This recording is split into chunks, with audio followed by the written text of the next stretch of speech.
Hello and welcome to another episode of A Critic's Journey. Now, those of you who follow me on social media will know the other night that I attended the premiere of Cruel Intentions, the musical here in Melbourne, which I have to say is a absolutely spectacular production. But it made me go back and revisit the film Cruel Intentions, a film that I'll admit that I was a huge fan of when I was younger.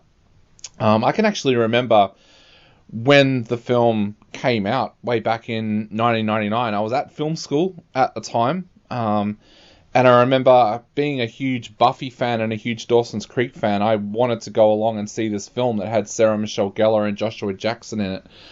And at the time I was also working in a video store, and I remember going and seeing the film at the cinemas, falling in love with it to the point that I think I came straight out of the cinemas and went and bought the soundtrack. But then when the cardboard cutout came into our video store, I said to my boss at the time, I want to take that when we're finished with it. And just as it happens, the reverse side of the cardboard cutout is Disturbing Behaviour, another movie that I absolutely love, and another film that I'll probably take a look at one day on this podcast. What was it about Cruel Intentions that stood out to me? Well, first of all, I think it was one of those films that had me from the opening shot. I will always remember that shot of Ryan Philippe as character, Sebastian, driving along while Placebo's Every You and Every Me is playing. It is such a memorable shot that I remember as a young filmmaker watching that and thinking, man, I wish I could get something that creative with a shot one day. It looks absolutely spectacular, and when you know how the film ends, it's kind of prophetic as well, because he's driving over a graveyard. The things that you see underneath the road are actually a cemetery. So it's kind of prophetic to the way the film ends. Now, for those of you out there who have never seen Cruel Intentions, it basically revolves around a character called Sebastian, played by Ryan Philippe, and his stepsister, Catherine, played by Sarah Michelle Gellar. Now, Sebastian is a womanizer. One of the opening scenes in this film is that he has slept with his therapist's daughter and put nude photos online. And Catherine is similar to him. She is a young teenager who is exploring her sexuality, and she doesn't understand why a guy like Sebastian can go out and sleep with a bunch of guys and be considered a legend, and if she does it, she's considered a whore.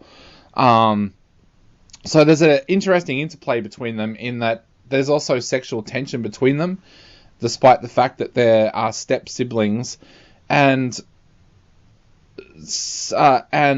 Catherine comes up with a plan to try and destroy a guy who has dumped her, and she decides the way that she will do that is to get at his new girlfriend, Cecile, played by Selma Blair, who's a virginal woman who's supposed to be the perfect girlfriend for this guy.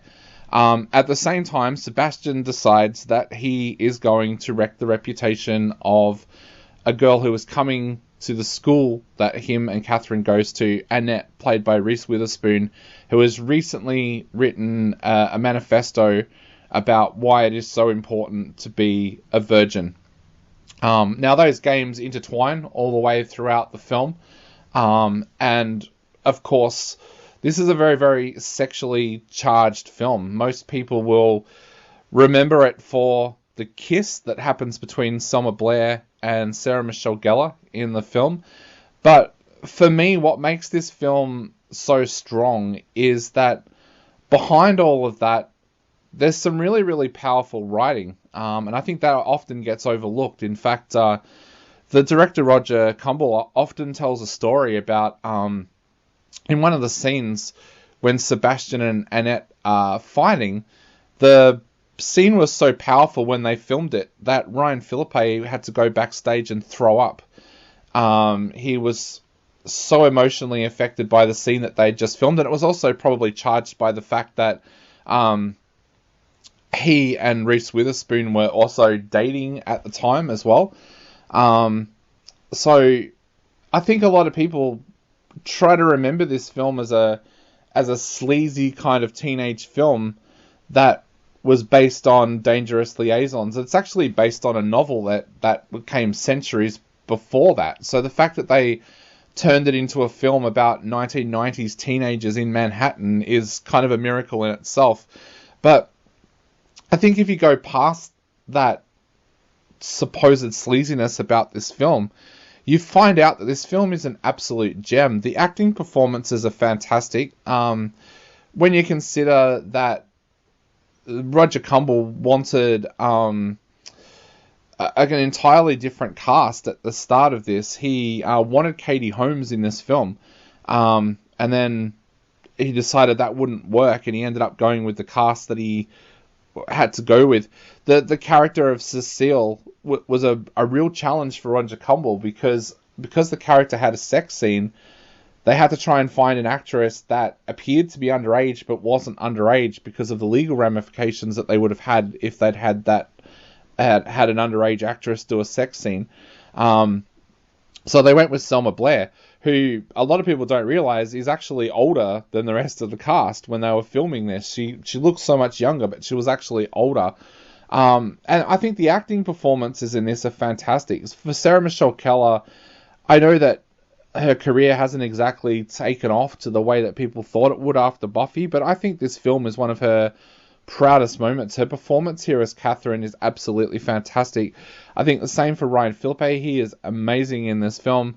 Reese Witherspoon, to me, this is one of her most memorable films. And this film, when I say memorable, has so many memorable scenes. I will always remember that scene of Sebastian meeting Annette at the railway station while Counting Crows are playing on the soundtrack. I can't go on enough about this soundtrack. This soundtrack is absolutely amazing. If you don't have it in your collection, you need to add it straight away.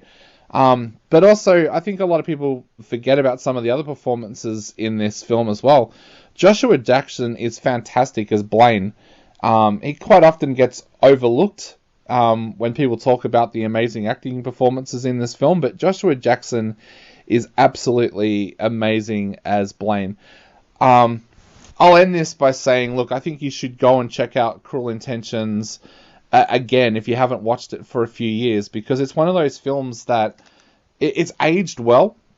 You don't watch it and think this film hasn't aged. There are lines in this film that you wouldn't get away with saying in a film these days, but I think it's important to remember that, and in those days and times, that's how people spoke.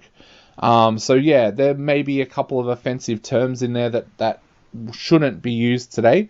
But I think this film, it was an awakening for a lot of people. I know there's a very famous scene where Cecile's mum finds out that she's interested in Ronald, and there's an amazing scene in there where she confronts him and says, well, you can't date my daughter because you're black, and his reaction to it is stunning. And I think for a lot of people of my generation, it was probably one of the first times that we saw something like that on screen and kind of sat bolt upright and went, yeah, there is nothing wrong with that. Why is this mother reacting like that? So I think this is an important film. A lot of people might just write this off as a teenage flick from the 90s, but I think this is a pretty important film that everybody should go back and revisit at some stage. I'm going to give Cruel Intentions 5 stars because I do think it is an absolutely amazing film that needs to be revisited.